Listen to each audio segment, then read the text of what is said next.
the parable of the Good Samaritan. When I was younger and the first time I heard this story, I didn't know what a Samaritan meant. Like, I felt that Samaritan just meant good person. Like, maybe they say the parable of a good person. I didn't know that it meant the parable of a good. I didn't know that Samaritan was like an actual place. Like, when I grew up, obviously I knew, but I didn't know that Samaria was an actual place, and they were known as like, Samaritans.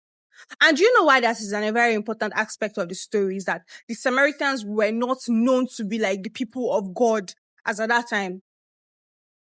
And there are there were two people that saw the man on the road before the Samaritans did. And this story, a lot of Christians will hear this story and just be like, oh, it cannot be me. I will up, kiniko. But let me just give you a little context. You know that in the Old Testament, there were a lot of rules and there were a lot of regulations that they had to follow to at least be able to, like, go into the presence of God and be known as clean and worthy. Thank God for Jesus Christ, honestly. Just thank God for Jesus Christ. So there were a lot of rules and regulations that had to happen. And one of them was that they could not be beside a dead body.